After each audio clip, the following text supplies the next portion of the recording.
Hello. It is, I don't even know what time it is. It's before noon, that's all I know.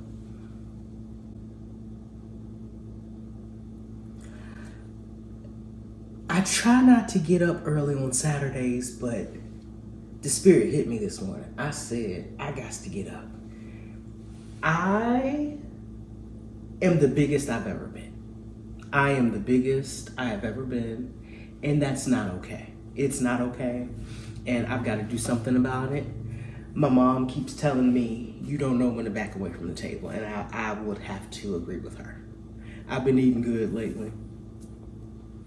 Ever since Lent stopped and I started eating sweets again, I can't control myself. I cannot control myself because, sometimes I just want a good cake. I just want a good cake. It's not, I don't do I eat cookies, but not really. It's that cake. It's the cake. And gummies. Gummies. But anyway, here we are, about to go run. But I've done my stretching already.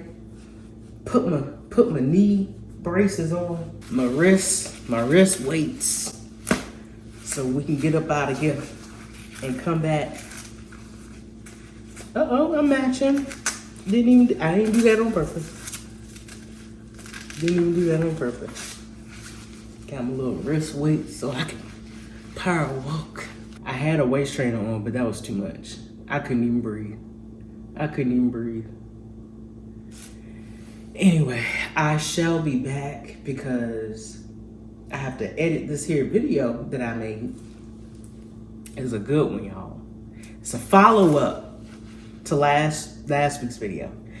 And if you have not seen that video, go check it out. I did it with my ex, and we talked about closure and forgiveness and, got his side of the story, which was interesting. It was interesting.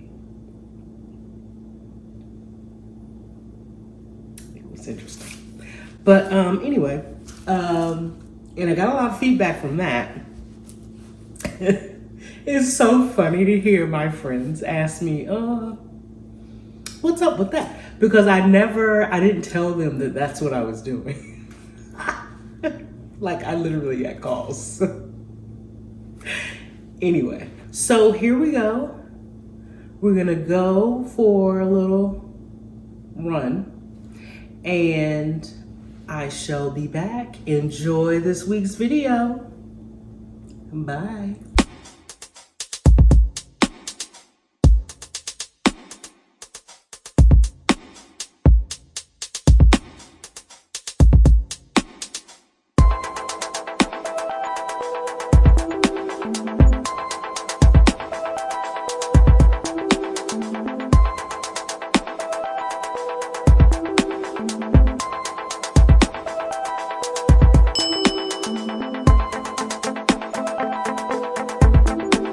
Hello everybody and welcome back to My Purple Song Home.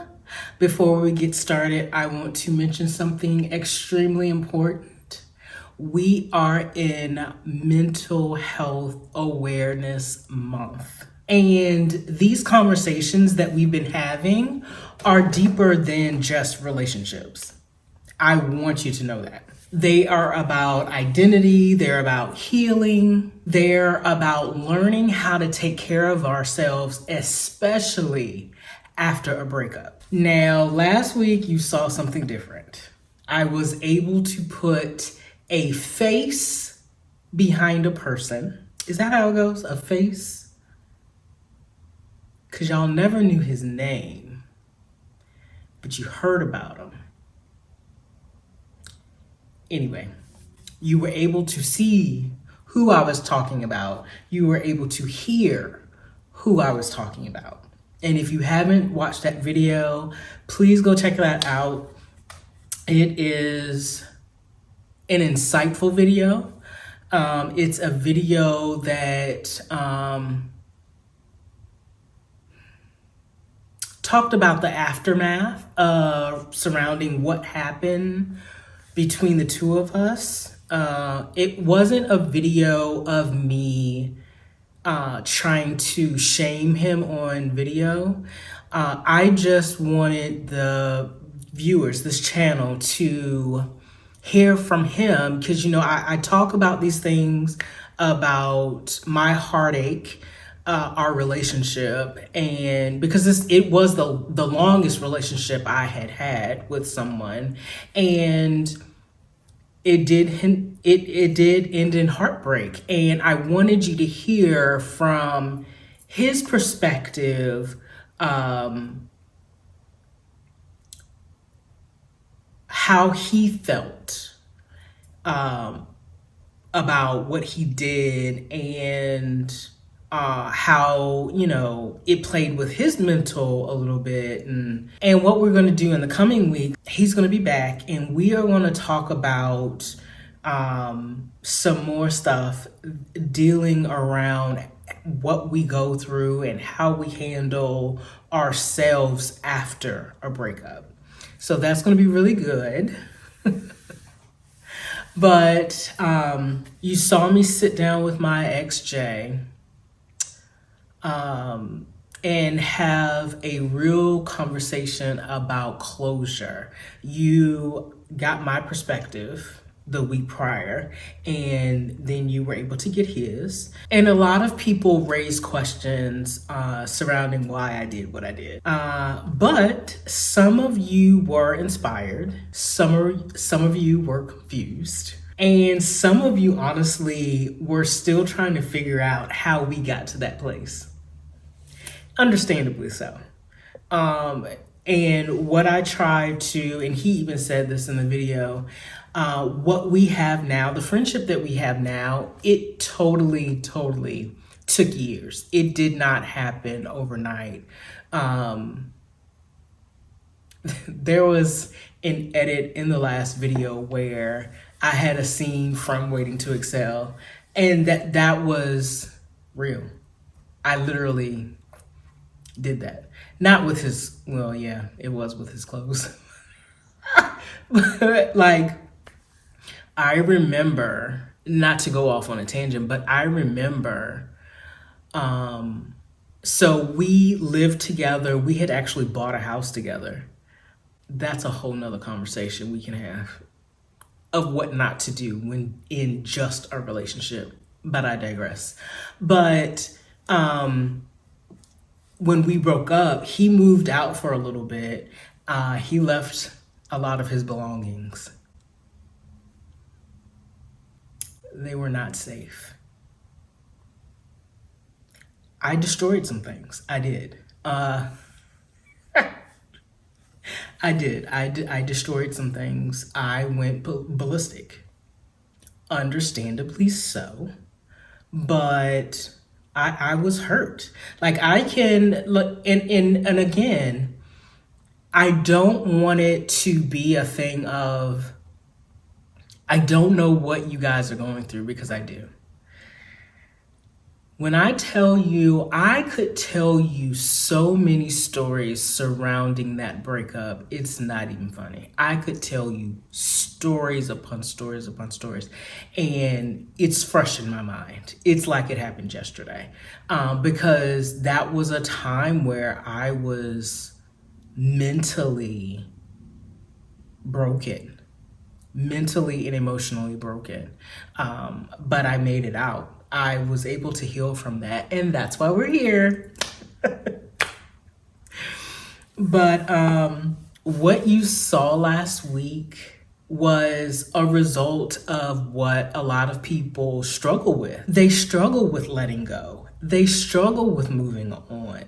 They struggle with choosing forgiveness. So today we're talking about the fear of moving on and what exactly it takes to forgive. And this is not going to be a surface level conversation that we're going to have today. And it's because it's not just me saying, oh, just let it go. We're going to go deep on it, because here's the truth. You can have closure. You can even have peace and still be afraid to fully move on with your life. So today I'm going to break it down for you.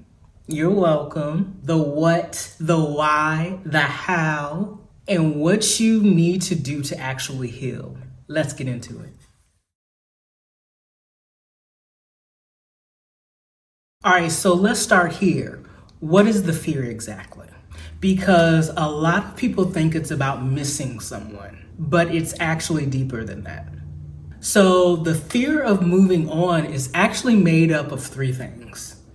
These are my three things, so you may disagree or agree, but here are my three things. So the first thing is the fear of being alone. You're not just losing a person, you're losing familiarity.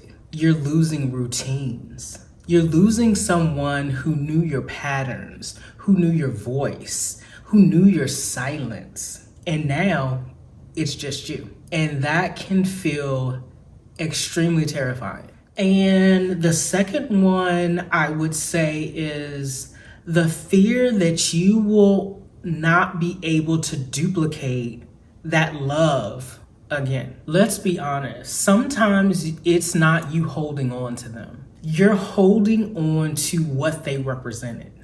And again, I have written about this on my blog, so go check it out. Back to my list. You're holding on to the connection, you're holding on to the memories, and you are holding on to the potential of what that relationship was. And your mind will start to play tricks on you. My mind was saying, what if this is it? As I stated last week, I spent all of my 20s with him. Those were my prime years, my childbearing years, and gone. What if that's it for me? That is a fear. And the third one is guilt and emotional attachment. This one actually doesn't get talked about enough. You might feel guilty for walking away, for staying too long, not doing enough. Or you might feel guilty for even wanting something better. So instead of moving forward, you stay emotionally tied to the past as a form of punishment. Think about that one. But here's the truth. Fear doesn't mean that you're supposed to stay. It usually means that you're standing on the edge of growth and you don't even know it. And if you watched last week's conversation with my ex, you saw what it looks like on the other side of healing. We were laughing and kikiing on this couch, and like we never went through what we went through. Because let me tell you, it was some knockdown, drag out fights. Not literally, but it was a lot of yelling and screaming. It was a lot of yelling and screaming. But what you didn't see was how hard it was to get to that point. Because before peace, there is usually resistance.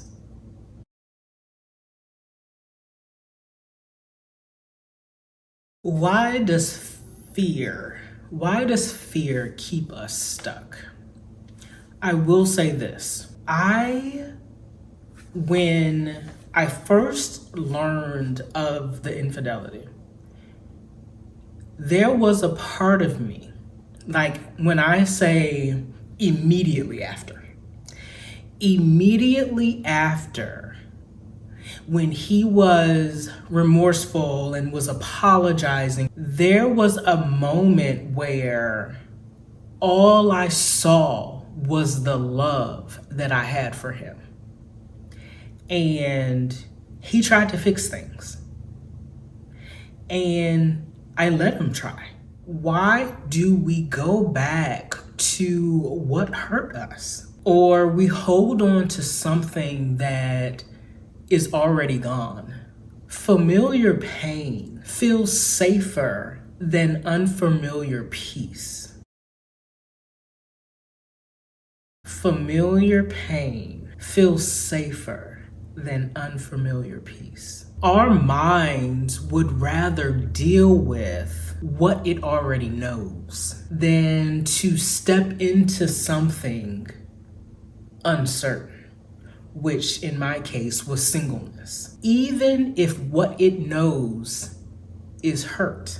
Because the sad part about it is, at least it's predictable. Emotional investments are hard to release. You didn't just invest your time, you invested love, you invested energy, vulnerability, hope.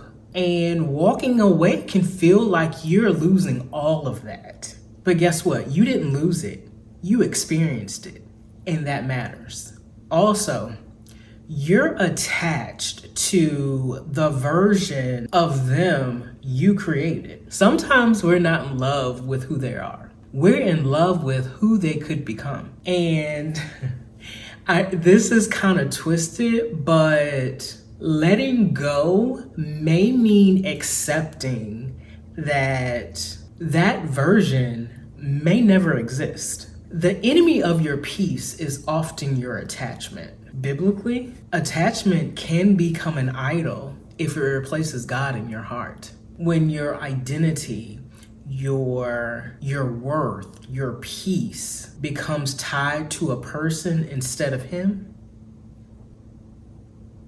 that's when fear takes over. Because now you're not just losing him or her, you feel like you're losing yourself. And this is where mental health comes in. Because when you stay emotionally attached to someone that hurts you, it creates anxiety, overthinking, emotional exhaustion, and sometimes even depression. You are constantly replaying something that your life has already moved on from. And that's why this matters. This isn't just about relationships. This is about your emotional well-being.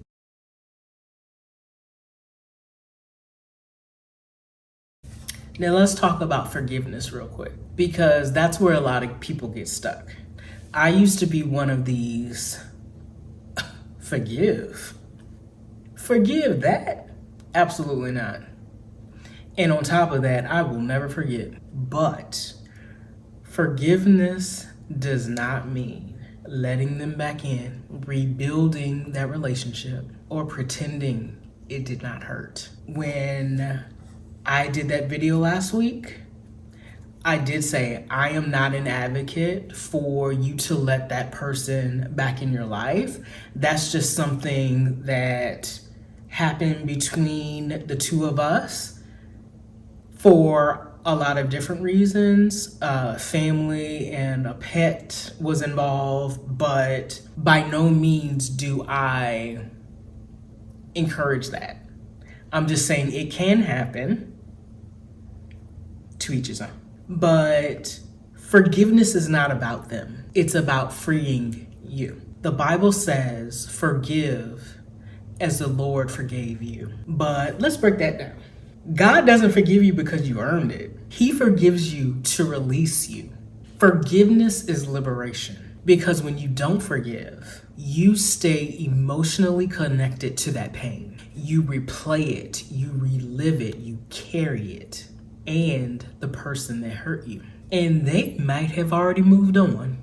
So who is unforgiveness hurting? It's hurting you. Forgiveness says that I am no longer giving this situation control over my peace. It doesn't erase the lesson. It doesn't erase what happened, but it breaks the emotional chain. Last week, I talked about how I thought that an apology would bring me closure. And when I finally got it, it didn't fix anything for me.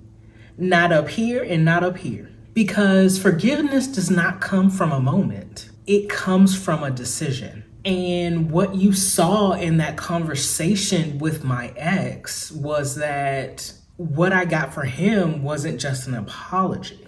It was the result of two people choosing growth separately before they could sit in the same space peacefully.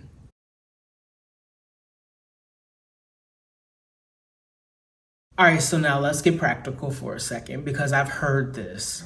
So, how do I forgive when I still hurt? The first thing I would do is acknowledge the hurt honestly. Stop minimizing it. If it hurts, it hurts. Stop saying it wasn't that bad because you know it was. If it hurts you, it mattered. Healing starts with the truth. The second thing I would say is separate the person from the lesson. Not everything that hurt you was meant to destroy you. Some things were just meant to teach you. I know I learned boundaries, I learned self-worth, and I learned discernment. So instead of holding on to that person, keep the lesson. The third thing I would say is release the need for closure from them. This is a big one. Sometimes you'll never get an apology, an explanation, or accountability even. And waiting for it will absolutely keep you stuck. Closure is something that they do not give you. It's something that you decide. And let's be real. Some of you are waiting for the conversation that I had last week. But hear me clearly. Not everyone will get that moment. Not everyone will get that apology, that accountability, that explanation. And if you are waiting for that, you again will be stuck. So you have to make a decision. I'm choosing peace even without their participation. The next step is crucial. Pray for release and not reconciliation. And this is where biblical foundation comes in. You do not have to pray, bring them back. You can pray, God, remove what is not meant for me and heal what still hurts. Choose forgiveness daily. Forgiveness is not a one-time decision. It's a process. Some days you'll feel fine, you'll feel free. Other days it'll come back. It will come back. That doesn't mean you failed. It means you're healing.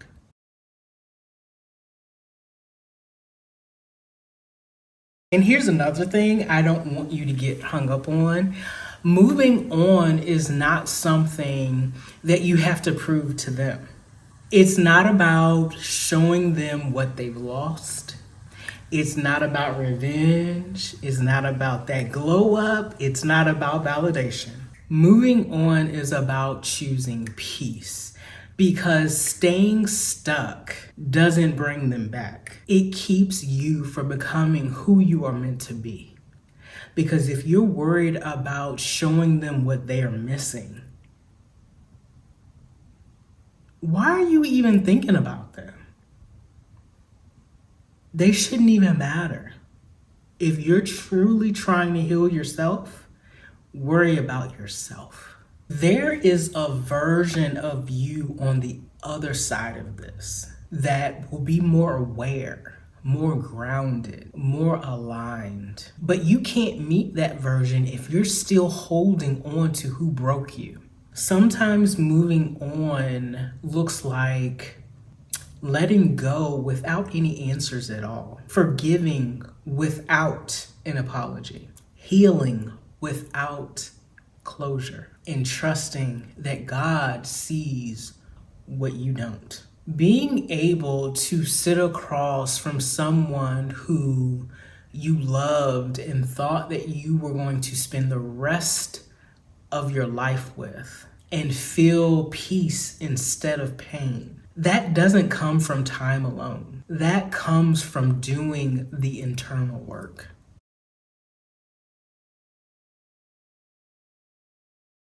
Take a moment and ask yourself this. What am I really holding on to? Is it love or is it fear? Am I staying because it's right or am I staying because it's familiar? Remember this. Forgive as the Lord forgave you. Healing starts internally before it starts externally. You cannot build a peaceful future while holding on to past pain. God is not asking you to forget. He's asking you to release. He's asking you to trust. He's asking you to grow. I am going to repeat this for the third time. Healing starts internally before it shows externally. And what you saw last week was external peace that came from internal work. All right, ladies and gentlemen, if this video spoke to you, if you are in a space where you want to move on, but something is holding you back, I want you to know this: you are not alone. I've been there.